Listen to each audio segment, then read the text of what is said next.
Olá, seja bem-vindo a mais uma edição do programa Janela de Integridade.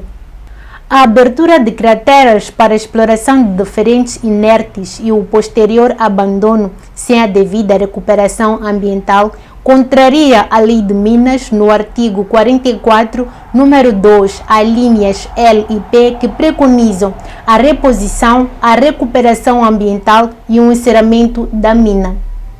O Media Lab conduziu uma investigação durante 60 dias e constatou a existência de 20 crateras que foram abandonadas pelos exploradores findas às suas atividades.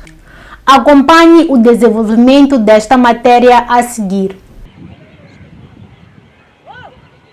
São famílias que convivem com um perigo à vista e não têm o que fazer. Sim, meu filho, há 3 meses atrás, foi enrolado com uma cobra na cintura. Já houve nados mortos dentro da cova.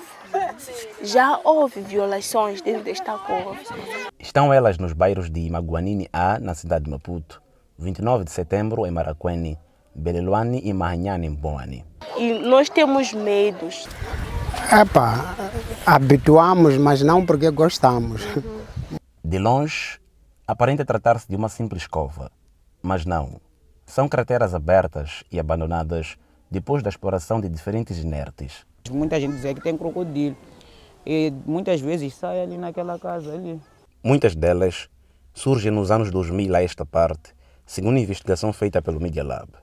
No princípio, o plano era para o benefício da população, mas com o tempo foi tirando a paz de muita gente. O bairro de Maguanini é disto um exemplo. Com cerca de 5.000 habitantes, viu o nascer desta cratera, que foi criada com o objetivo de construir algumas vias de acesso. Posto isso, a empresa responsável abandonou o local, que aos poucos foi ficando mais perigoso. Muito arriscado, temos cá as nossas crianças, então nós devemos conviver com a base do controle, quanto mais as crianças. Não é muito agradável vivendo, sabendo de que estás mais próximo de uma cova.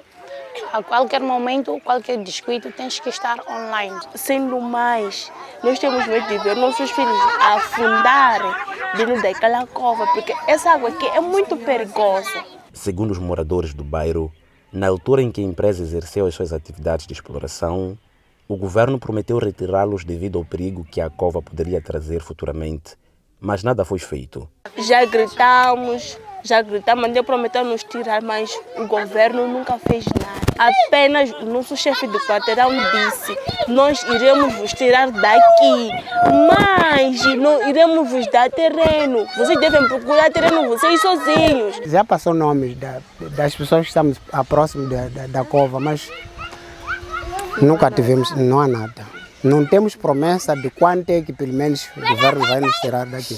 É por isso que Samson Daniel e outras famílias arredores da cratera vivem na incerteza e com medo, pois as suas residências estão quase a desabar. No dia de chuva tenho medo, porque, como vê, a minha casa está próximo da cova.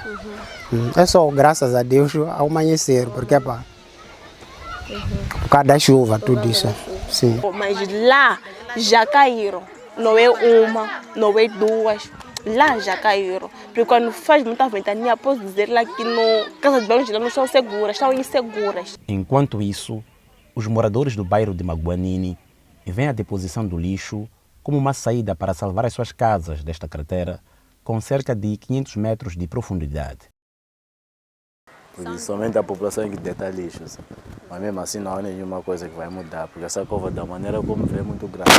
Praticamente todas as zonas já deitam lixo aqui, mas não é tão suficiente para poder fechar essa cova aqui. A nossa sugestão era de que poderiam nos ajudar tirando aquele lixo dali da lixeira para aqui. Talvez haveria mudar algo por aí. Lixo que estamos a colocar aqui, pelo menos estamos a minimizar a situação dessa cova, desabamento da terra. Estamos a pedir um grito de socorro mesmo, porque não está a ser fácil. A solução que os moradores de Maguanini usam é também tida como a melhor pelos moradores de 29 de setembro em Maracuene, que convivem com esta cratera aberta pela empresa China Road and Bridge Corporation em 2014, a quando da construção da estrada circular de Maputo. Segundo relatos, sempre que chove, a cratera tende a aumentar o seu volume, o que coloca em risco casas, arredores e crianças que brincam na área. Temos medo, temos como. Sim, quando cai chuva,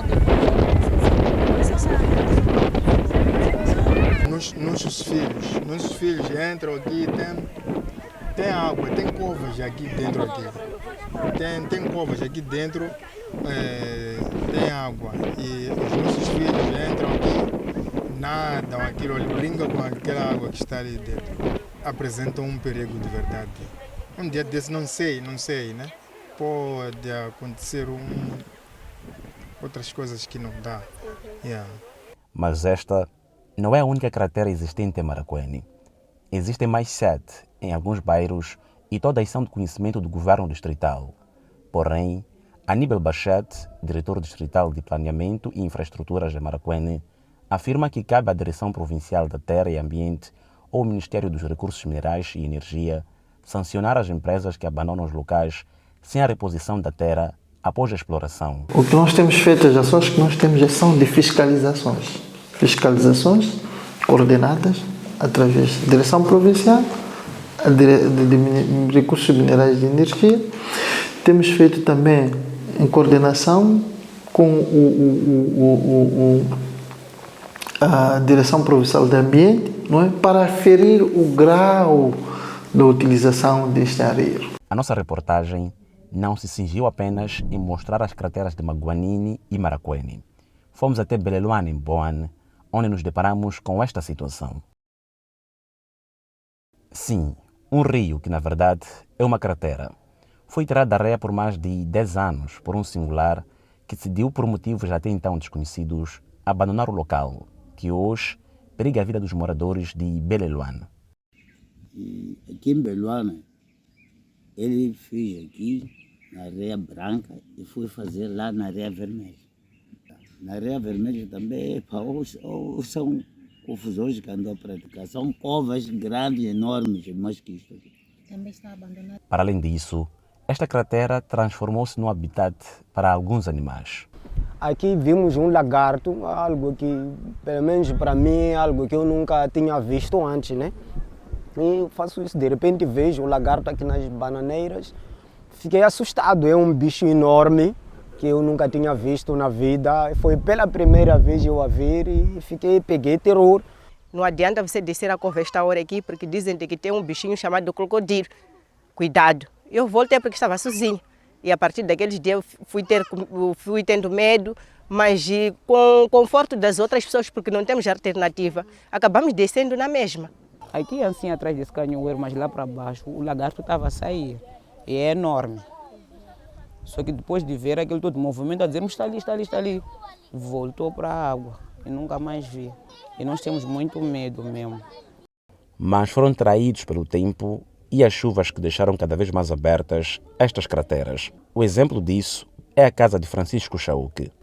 Ao princípio, quando nós chegamos aqui, isto era uma mata muito grande e era antes da cova poder avançar mais para lá, do outro lado onde nós estamos. Quando adquirimos este terreno, ainda tínhamos um espaço muito grande do outro lado.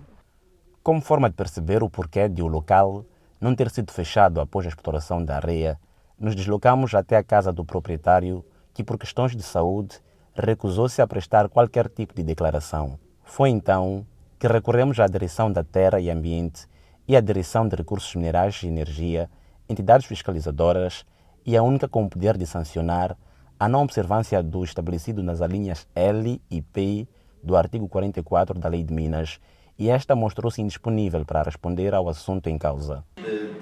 Propriamente da demolição, então há capacidade. Entretanto, o ambientalista Rui Silva afirma que o abandono dos locais está e ainda vai trazer consequências graves para as pessoas e para o meio ambiente.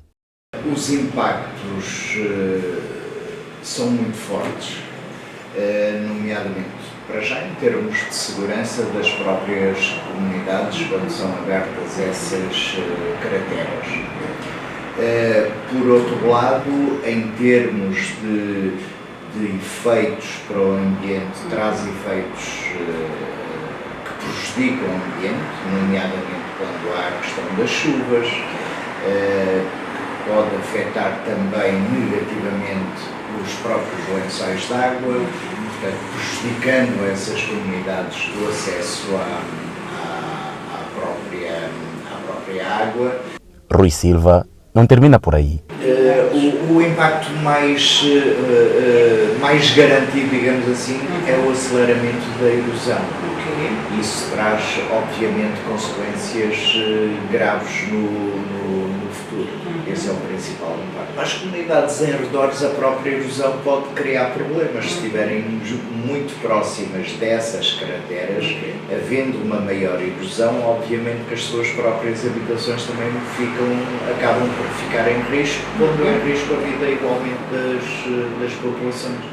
Pois é, estão em risco também cerca de 2.000 famílias que vivem no bairro de Mahanhane, na localidade de Eduardo Mondlane, no distrito de Boane, que poderão futuramente ver suas casas destruídas ou desaparecidas devido à abertura desta cratera que a empresa Sementes de Moçambique abandonou após a exploração de calcário. Então, quando aparece a empresa, começou a operar sem nosso conhecimento. Então, pronto, nós quisemos saber,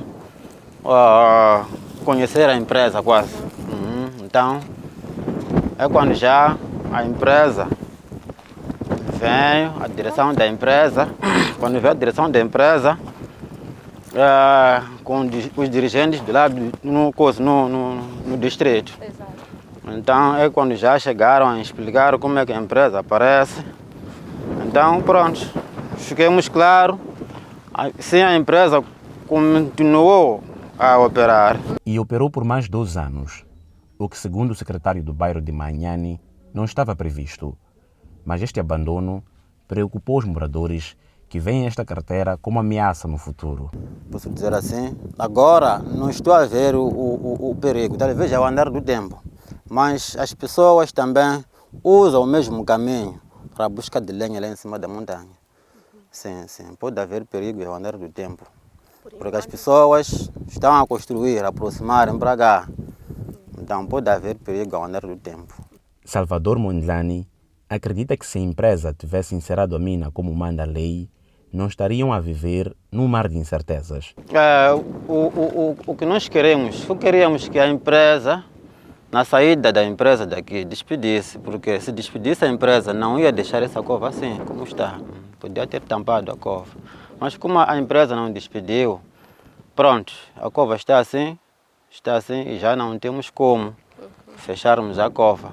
Mas o que as autoridades locais têm a dizer sobre este assunto? Não sei exatamente qual é essa cratera que está-se a referir, teria que ir lá ver. São várias que nós temos. E Jacinto Loureiro acrescenta. Bom, isso é que eu estou vendo de si. Eu teria que pegar nesses dossiês e ver de facto o que aconteceu, porque se o município retirou os documentos, por alguma questão deve estar sobreposto. Nós não passamos do ato. Há toda uma série de outros documentos que tem que se ter para se fazer a exploração. Vai que ele não teve esses outros documentos. Dirigimos-nos a Sementes de Moçambique, empresa responsável pela exploração de calcário, segundo relatos do secretário do bairro de Mahanhane, mas foi sem sucesso. O mesmo também fizemos para o Ministério da Terra e Ambiente, para obter algumas respostas sobre o porquê de existirem várias crateras abandonadas e quais são as sanções dadas aos exploradores, sendo esta entidade responsável pela fiscalização e sancionar as empresas que não cumprem com a restauração ambiental e o encerramento das minas, fim das atividades. Mas até o fecho desta reportagem não tivemos nenhuma resposta. Enquanto a recuperação ambiental não acontece, as crateras vão aumentando o seu volume, perigando a vida das populações arredores. Vamos visitar um breve intervalo e voltamos já.